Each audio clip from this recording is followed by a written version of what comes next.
O número do hino é 400.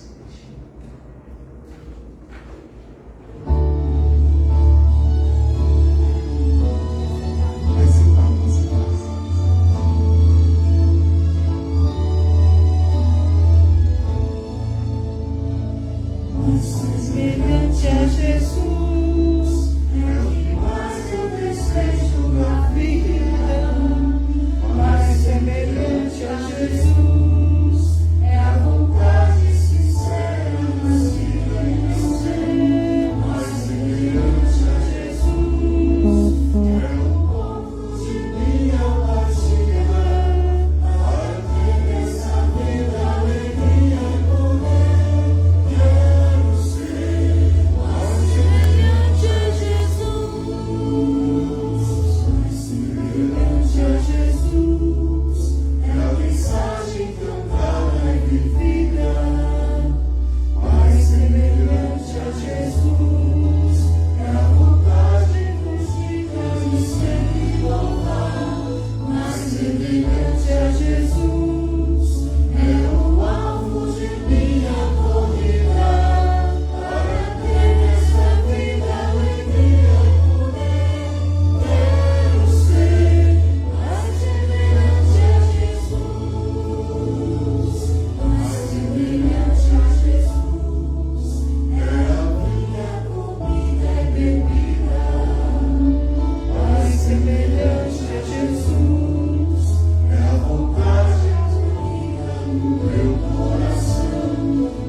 Nosso hino é 314.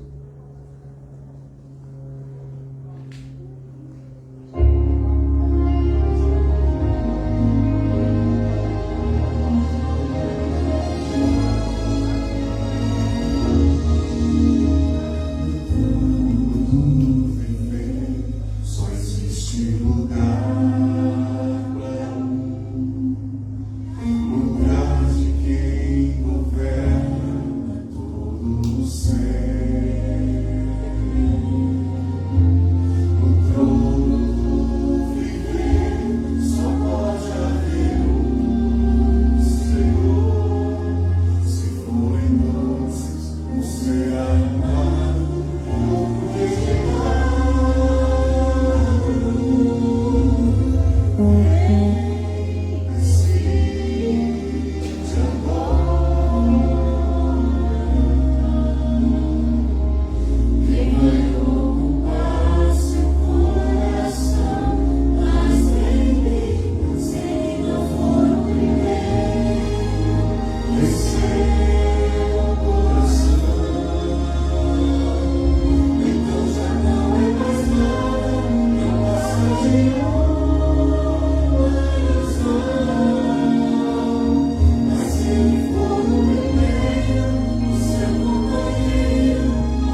Você está de pé? O hino de número 316.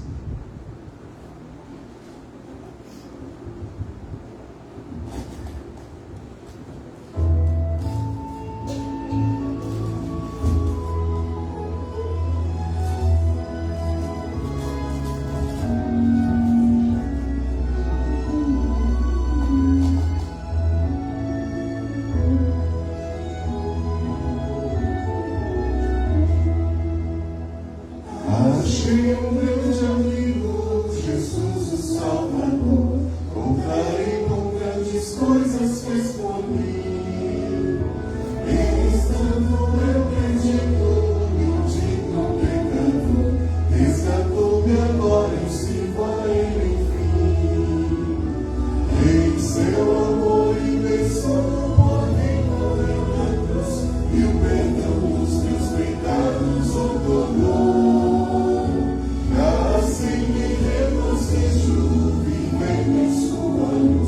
Aleluia, Jesus Cristo me salvou.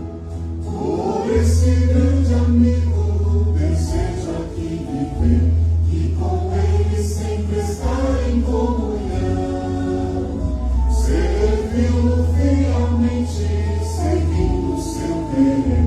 Vou a Cristo consagrar meu coração. Se o mundo me persegue, se tenho tentação, com Jesus em minha vida vencerei. A cada dia Cristo conduz-me pela mão, e na sua graça sempre confiarei. Já vem chegando o dia, a Bíblia assim nos diz, quem tem Cristo a este mundo voltará. Momento tão alegre, em dia mais feliz, sempre dia esplendoroso então será. E assim como Ele sempre no céu habitarei, já liberto do pecado e da dor. Viva constantemente, seu rosto então verei, que estarei para sempre junto ao Salvador.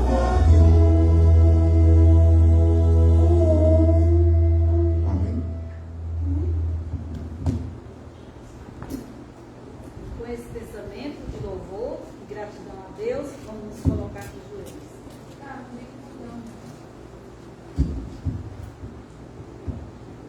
Senhor nosso Deus, maravilhoso Pai, que habita os céus, aqui estamos, Senhor, na condição de teus filhos, para te adorar e agradecer todas as bênçãos que o Senhor tem derramado sobre cada um de nós. Pai amado, aceita, Senhor, o nosso louvor, a nossa oração.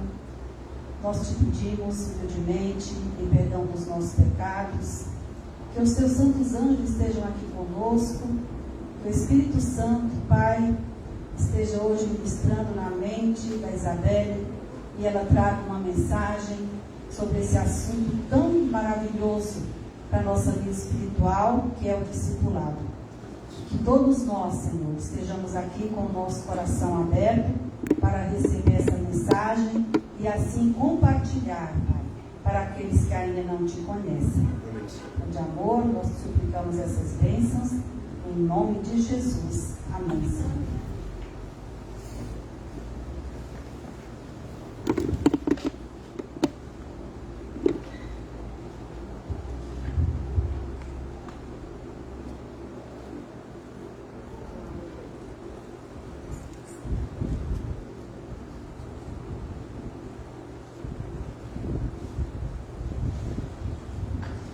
Boa noite. Que bom que estamos aqui na casa de Deus para mais um momento de reflexão, de meditação da sua palavra. Creio que Deus está muito feliz porque você está aqui e nós também estamos com a presença de cada um de vocês. E vocês também que estão nos acompanhando ou vão assistir em algum outro momento pelas redes sociais. Nós, nesse momento, possamos sentir o poder de Deus, agindo em nossas vidas. Antes de nós abrirmos a Bíblia, vamos fazer mais uma oração. Maravilhoso e eterno Deus, Te agradecemos a cada dia pelo privilégio de conhecer essa palavra que transforma, que nos traz alento para os momentos difíceis, nos traz conforto e segurança e, acima de tudo, esperança de que tudo irá passar. Que nós venhamos a cada dia entender os Teus propósitos em nossas vidas, que venhamos a cada dia deixar que o Espírito Santo fale em nossas mentes e em nossos corações, para que assim a gente ouça e que estejamos no caminho certo. Guia cada dia o nosso viver, abençoe as famílias que aqui estão representadas, fortalece-nos como igreja, como família, e que juntos possamos estar aguardando a Tua volta. Tudo isso nós te pedimos e te agradecemos pelo doce nome de Jesus. Amém. Nós estamos dando sequência à leitura ou meditação deste livro. No domingo passado a gente tratou sobre a questão introdutória dele, e hoje a gente vai para o capítulo 1. É um tema bem interessante, desde o momento que a gente aceita passar pelo processo, pela cerimônia batismal, a gente já começou bem antes esse processo de discipulado. Alguém já discipulou a gente, né? Ou os nossos pais, para quem já nasceu na igreja. Então, a gente entende que esse processo de ser discípulo, né, está bem antes de nós entrarmos no tanque batismal. E também faz parte da nossa caminhada depois do batismo, que aí a gente se torna um discipulador, né? Se a gente não é, a gente tem que se tornar. E o nosso texto, né, bem conhecido, está lá em Mateus, nosso texto base, Mateus, capítulo 28, versículo 19. Vamos abrir? Mateus 28, verso 19.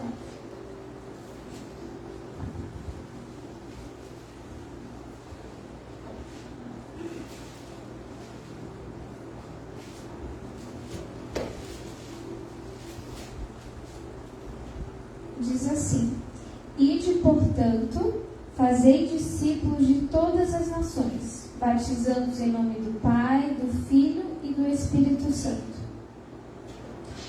A gente vai perceber que no domingo a gente tratou a questão de que para você ser um verdadeiro discípulo de Cristo, a gente tem que deixar o nosso eu morrer. E muitas das vezes esse processo não é fácil, mas ele é necessário. Então a gente precisa ter o foco na entrada principal, que aí a gente vai perceber que várias coisas vão querer impedir que a gente passe por essa porta. Mas a gente vai ver o que é prioritário na sua vida, o que nós precisamos investir, o que eu, como parte do povo de Deus, preciso entender esse processo de discipulado, como que isso vai transformar e vai moldar e vai formar pessoas parecidas com Cristo. Porque a gente viu ontem aqui no sermão e no domingo passado também a gente frisou essa questão, que a palavra cristãos aparecem a primeira vez na Bíblia. Foi ontem, o Rodrigo falou sobre a questão de que não existe a palavra cristianismo, mas quando os discípulos estavam ali reunidos, a gente vai ver que em Atos fala sobre essa questão de aquele grupo ter sido chamado de cristão pela primeira vez. E por quê? Ontem a gente viu que era porque eles falavam como Jesus, cantavam como Jesus, então eles tinham todas as qualidades, estavam imitando realmente a Jesus, nosso Salvador. E a gente vai ver que em Efésios, no capítulo 4, versículo 13, a gente vai ver como é que deve agir essas pessoas que aceitam esse chamado de ser discípulos de Jesus. Efésios, capítulo 4, versículo 13.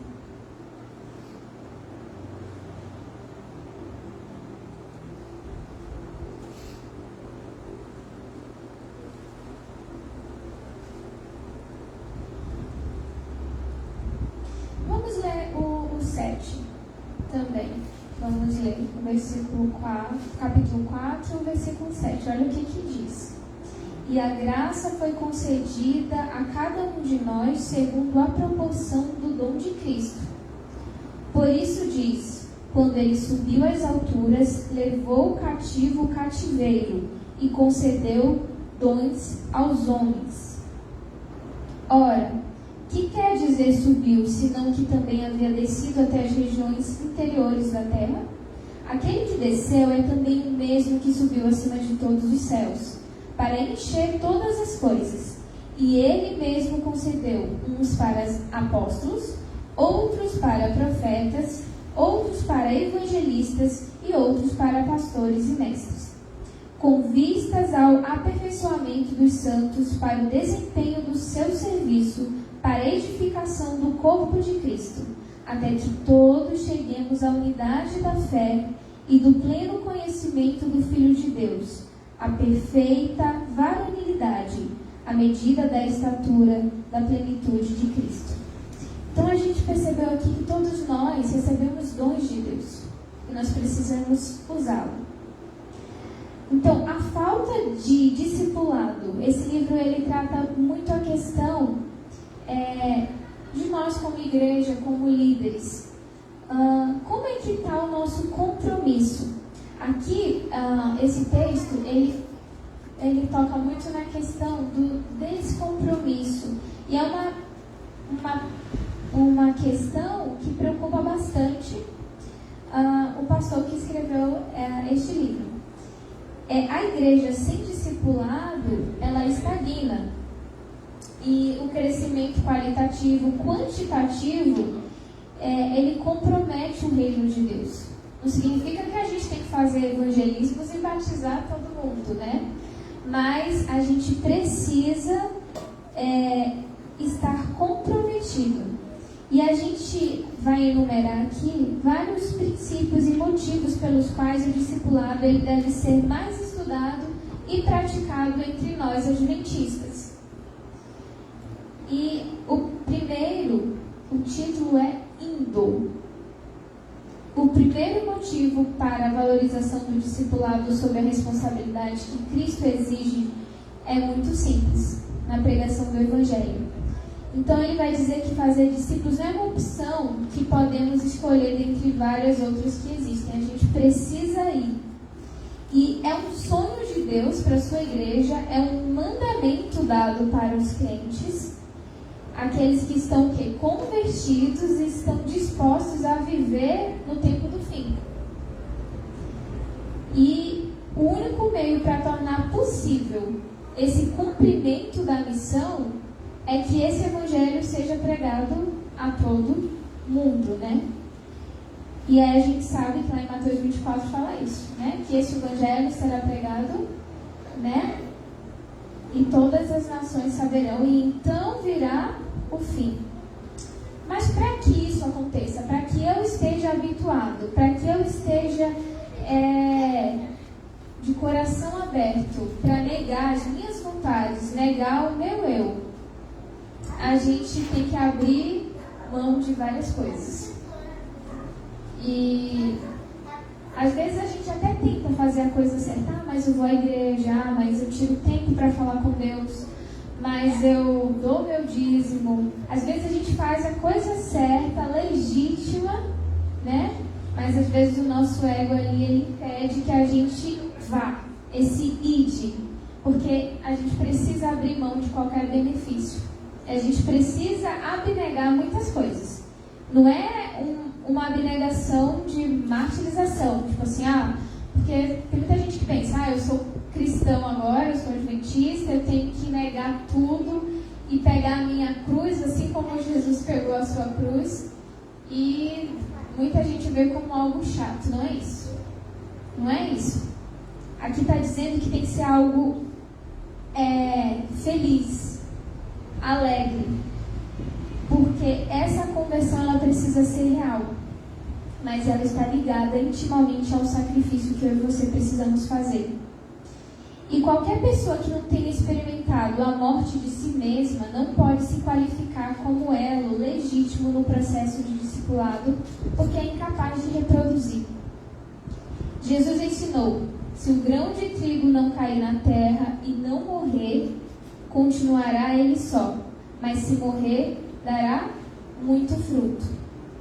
E esse texto várias vezes vai aparecer aqui durante as noites em que a gente vai estar trabalhando com ele, durante os domingos.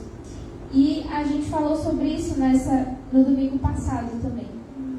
Nós precisamos tomar a nossa cruz.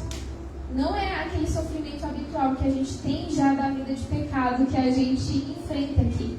Porque a gente passa por sofrimentos. É diferente. Ser um seguidor de Jesus, ele faz de você diferente.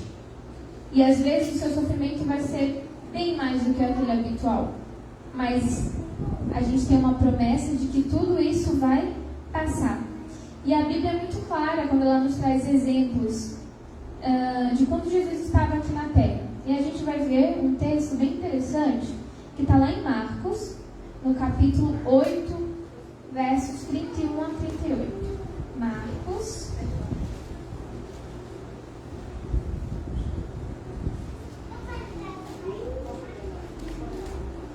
Marcos capítulo 8,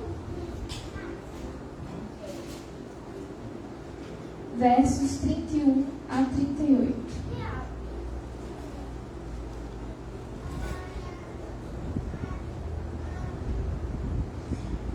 Podemos ler? Diz assim: então começou ele a ensinar-lhes que era necessário que o Filho do Homem sofresse muitas coisas, fosse rejeitado pelos anciãos, pelos principais sacerdotes e pelos escribas, fosse morto e que depois de 3 dias ressuscitasse. E isso ele expunha claramente, mas Pedro, chamando-o à parte, começou a reprová-lo. Olha que interessante, Pedro se achou no direito de reprovar aqui Jesus. E Jesus, porém, voltou-se e, fitando os seus discípulos, repreendeu a Pedro e disse: arreda, Satanás, porque não cogitas das coisas que Deus, e sim dá dos homens. Então a gente vê aqui que Jesus, o que ele disse? Que ele seria o quê? Rejeitado. Muitas das vezes, para você ser um verdadeiro discipulador ou estar seguindo os passos de Jesus aqui na Terra, esse id muitas das vezes vai fazer com que você seja rejeitado por algumas pessoas, né? Por alguns amigos. E tudo isso está entrelaçado com o ir.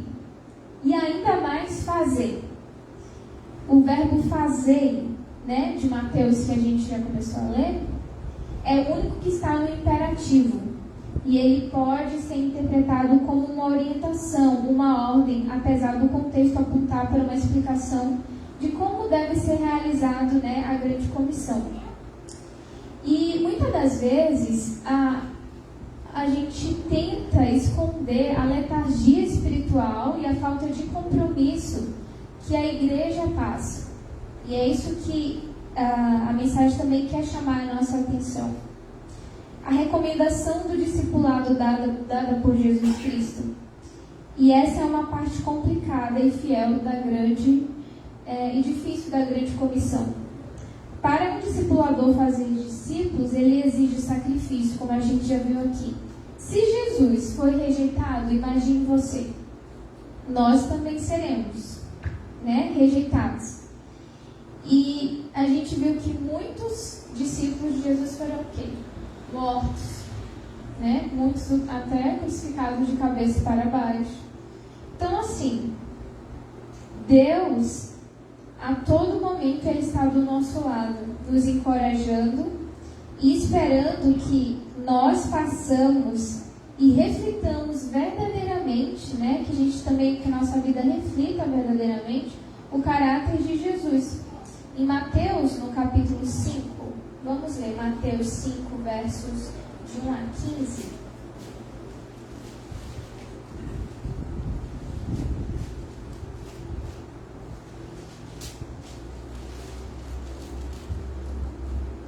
Aqui a gente tem as bem-aventuranças.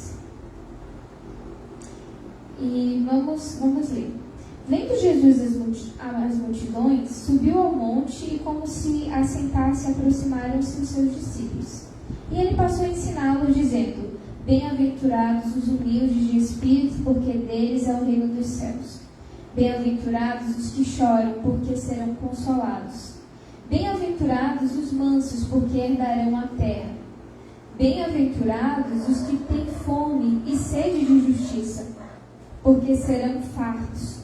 Bem-aventurados os misericordiosos, porque alcançarão a misericórdia. Bem-aventurados os limpos de coração, porque verão a Deus. Bem-aventurados os pacificadores, porque serão chamados filhos de Deus. Bem-aventurados os perseguidos por causa da justiça, porque deles é o reino dos céus. Bem-aventurados sois, quando por minha causa vos injuriarem e vos perseguirem, e mentindo disserem todo o mal contra vós. Regozijai-vos e exultai, porque é grande o vosso galardão nos céus, pois assim perseguiram os profetas que viveram antes de vós. Então, a gente percebe aqui que nós não queremos uma vida fácil. Não é fácil. E o principal objetivo do ministério pessoal de Cristo era o discipulado. Ele tirava tempo para estar com as pessoas, para alimentá-las, né? Para acudi-la, para estar ali com elas. E muitas das vezes nós não temos, né, tanto essa percepção. Às vezes a gente tem um Cristo como o nosso advogado, o nosso salvador, mas a gente se pega muito a um Deus curandeiro às vezes, um Deus político, né? E a gente vê aqui que Pedro, quando ele repreendeu ali a Jesus, ele estava falando: isso que você está fazendo, né? Tipo, não é algo que vai agradar as pessoas, não vai agradar, e você vai ser taxado ali como. Mas o sentido, o verdadeiro sentido, a perspectiva, se a gente olhar, a perspectiva de Jesus era realmente de ensinar as pessoas, de viver esse discipulado. E é aquilo que nós já falamos, esse aprendizado, né, que começa desde antes do batismo, ele não acaba no batismo, né? Na verdade, ele vai se aperfeiçoando a cada dia em nossa vida. E esse ministério discipulado, que tem que ser presente e frequente no nosso viver, ele é justamente para ajudar os outros a se tornarem discípulos do Mestre. É uma grande responsabilidade, porque nós também somos o quê? Pecadores, temos as nossas falhas, mas Deus nos encoraja a sairmos da nossa comunidade, da nossa comodidade, para que novos membros participem, né, desse processo. E esse processo de ensino, ele é necessário. Muitas das vezes ele não a gente não tem tanta facilidade, mas por isso que a Bíblia fala que cada um tem o seu dom. Cada um tem o seu dom para trabalhar na área que Deus deseja, e que é necessário que nós também estejamos influenciando outras pessoas a serem transformadas à imagem e à semelhança de Cristo. E a gente vê que Jesus, ele estava ali com os discípulos, e ainda assim, muitas das vezes, era difícil para eles enxergarem. E para a gente também, às vezes, é difícil a gente enxergar de fato o que Cristo, ele espera de cada um de nós.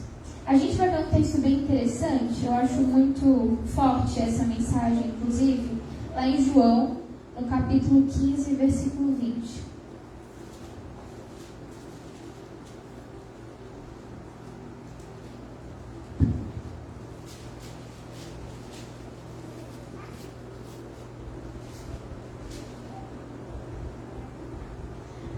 Podemos ler? Capítulo 15 de João, versículo 20.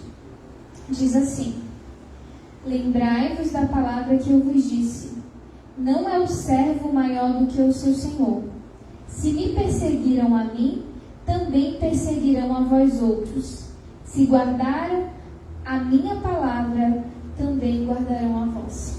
É um texto muito forte, mexe muito comigo esse texto, porque às vezes nós nos achamos incapazes de falar para alguém e a gente pensa assim, essa pessoa é incrédula, essa pessoa não vai me dar crédito.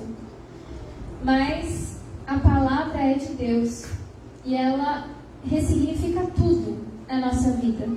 Então, olha que forte, olha como é que diz aqui. Se me perseguiram a mim, também perseguirão a vós outros. Se guardaram a minha palavra, também guardarão a vós. É muito forte. Nós precisamos acreditar que Jesus está do nosso lado. E Ele quer nos ensinar a guardar todas as coisas. E é isso que nós precisamos experimentar. O poder de Deus e ser auxiliado na compreensão das Escrituras. Então, esse ensinar a guardar todas as coisas, né? A gente vê que a gente falou sobre o ide, né? Ide por todo mundo, fazer discípulos. E esse aqui é o último, ensinar a guardar todas as coisas. Então, por isso que o texto, a mensagem de hoje, fala que nós precisamos, o discipulado, ele precisa manter um padrão de ensino. É por isso que a nossa igreja ela é extremamente organizada nessa questão das doutrinas, das crenças, né, da doutrina e das crenças.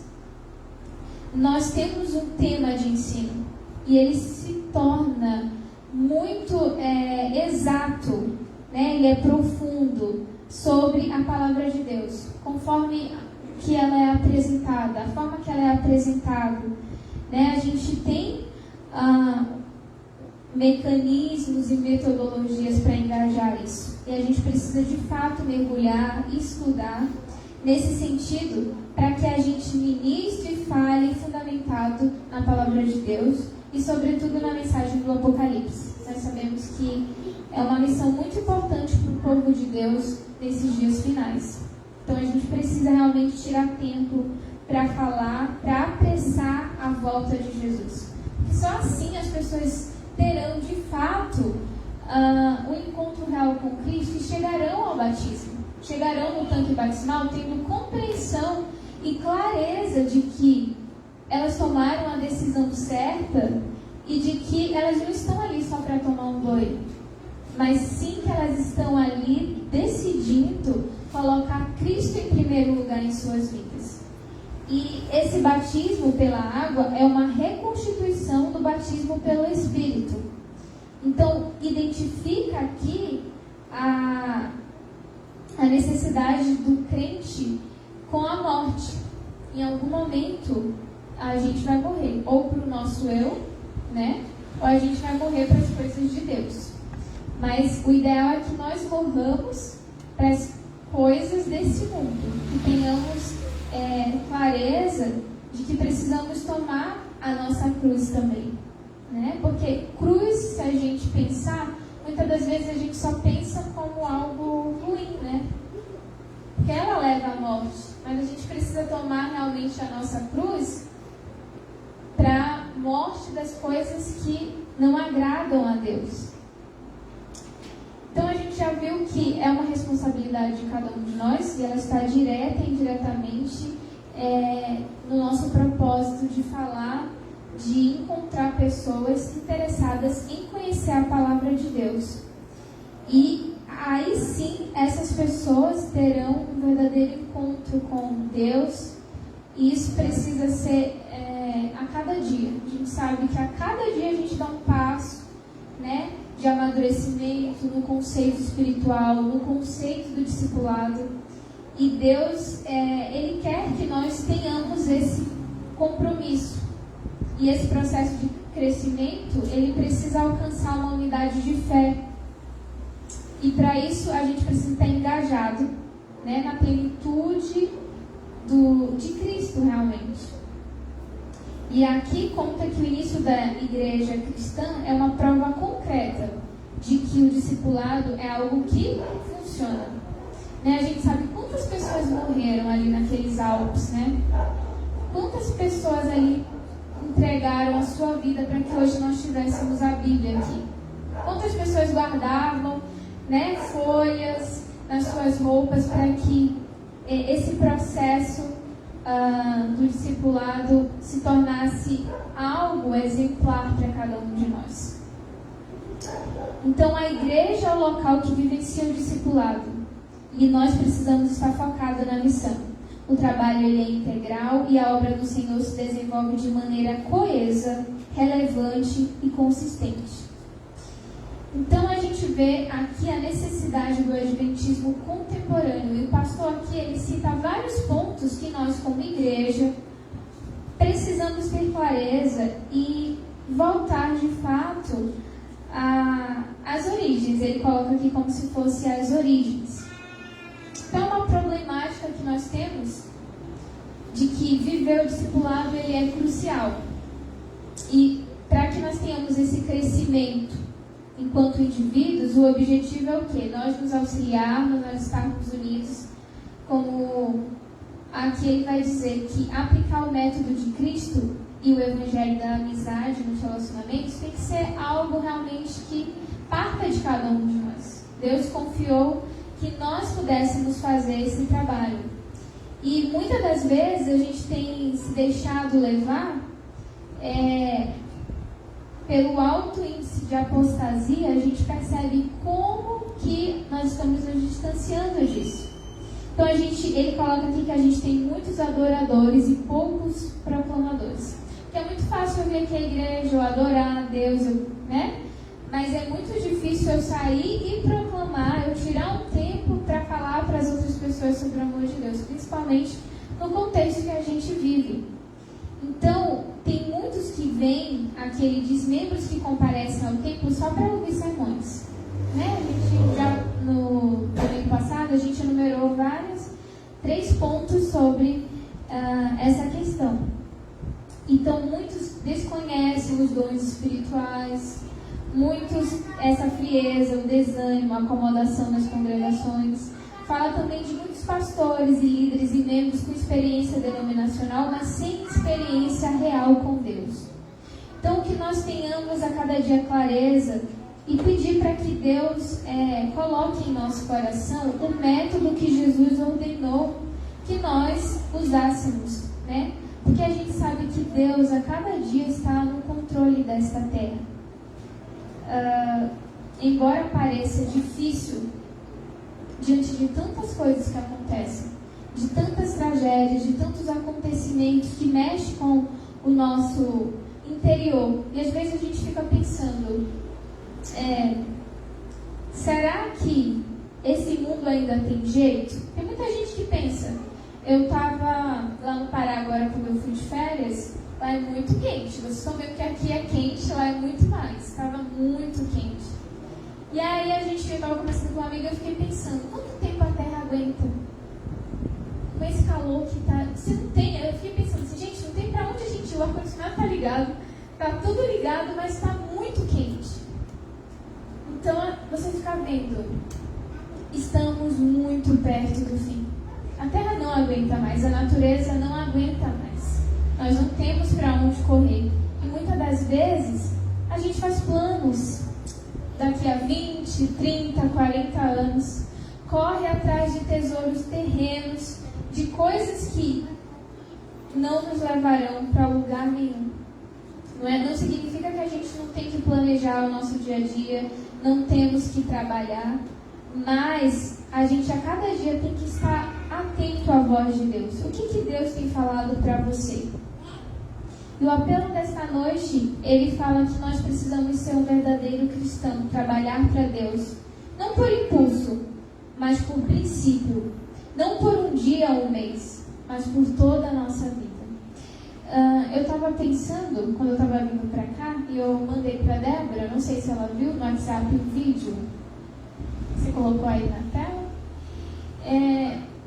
um vídeo bem antigo, mas que eu lembrei quando estava vindo para cá, e é uma reflexão que ele com certeza vai fazer com que você pense que a nossa vida aqui, ela tem um sentido. Nós não estamos aqui por acaso, e Deus a cada dia fala comigo e com você para que nós nos acheguemos a Ele. Mesmo no momento de dor, de tristeza, Ele está do nosso lado. E eu quero ler o último texto desta noite, antes de colocar o vídeo, que está lá em Mateus, no capítulo 5, versículo 11 e 12. Diz assim: Bem-aventurados sois, quando por minha causa vos injuriarem e vos perseguirem, e mentindo disserem todo mal contra vós. Regozijai-vos e exultai, porque é grande o vosso galardão nos céus. Pois assim perseguiram os profetas que vieram antes de vós. Então, a qualidade da vida cristã, o crescimento e o amadurecimento na fé tem como centro vital o discipulado. E esse estilo de vida cristão, ele nos ensina a amar e servir, assim como o Mestre serviu quando ele esteve aqui na Terra. Nós devemos refletir a cada dia. Ela vai colocar, pode colocar esse vídeo para a gente pensar um pouquinho.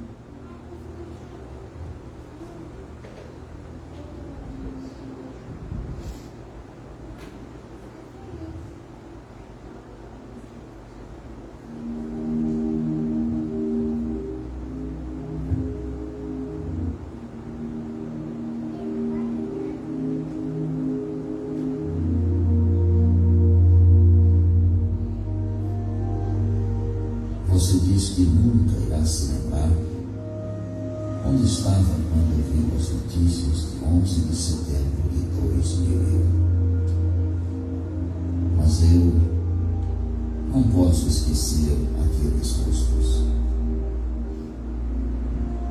Eu estava no 110º andar, numa sala cheia de fumaça, quando um homem ligava para sua esposa para dizer adeus. Eu segurei a sua mão firme enquanto ele piscava.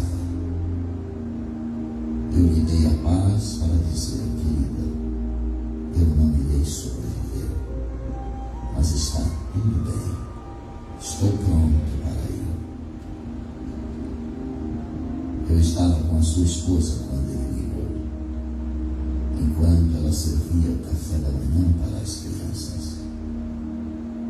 Eu a segurei enquanto ela tentava entender suas palavras. Então, ela entendeu que ele não iria voltar aquela noite. Eu estava na escada do 23º andar, quando ouvi uma mulher clamando a mim por ajuda. Eu tenho batido à porta do seu coração por 50 anos, eu disse. Finalmente agora, eu lhe mostrarei o caminho de volta para casa. E completei: confie em mim. Eu estava na base do edifício com um homem que pregava aos feridos e necessitados. Ele ouviu a minha voz e a atendeu. Eu estava em cada um dos 4 aviões, em cada banco e com todas as orações. Eu estava com toda a tripulação quando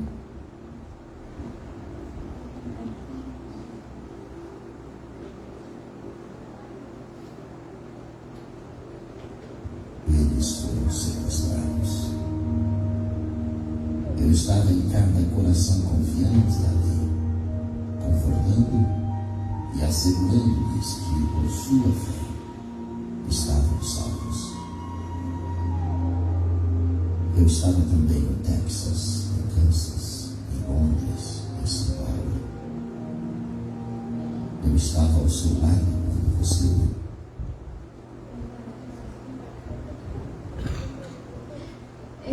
Esse vídeo é muito antigo, mas ele faz refletir. Acho que não vai carregar. Depois vocês podem assistir, quem ainda não assistiu, mas todo mundo já assistiu esse vídeo, é muito antigo. Deus, ele tem batido a porta do nosso coração de alguma forma, para mudar algumas coisas, para que nós tenhamos a cada dia mais compromisso de estar fazendo a sua obra. Que essa possa ser a cada dia a motivação do nosso viver, amém? Que Ele esteja cada dia nos ajudando a decidir, a tomarmos decisões que nos levarão para o caminho, né, que nos levará a Canaã celestial. E muitas pessoas só irão tomar a decisão se eu e você aceitarmos esse convite de Jesus. Nós devemos ter clareza disso. Amém? Amém.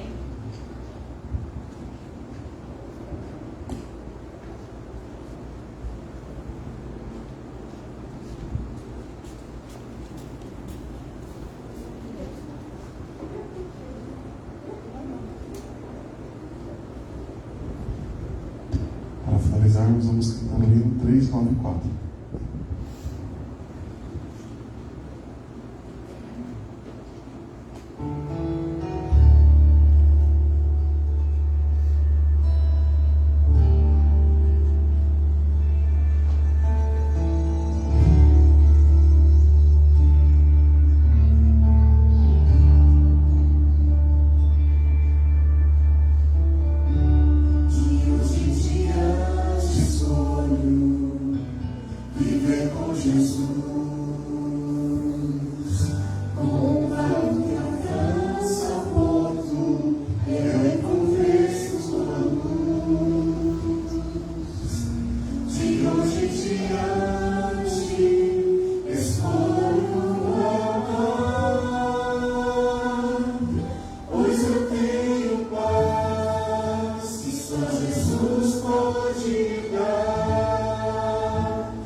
Oremos.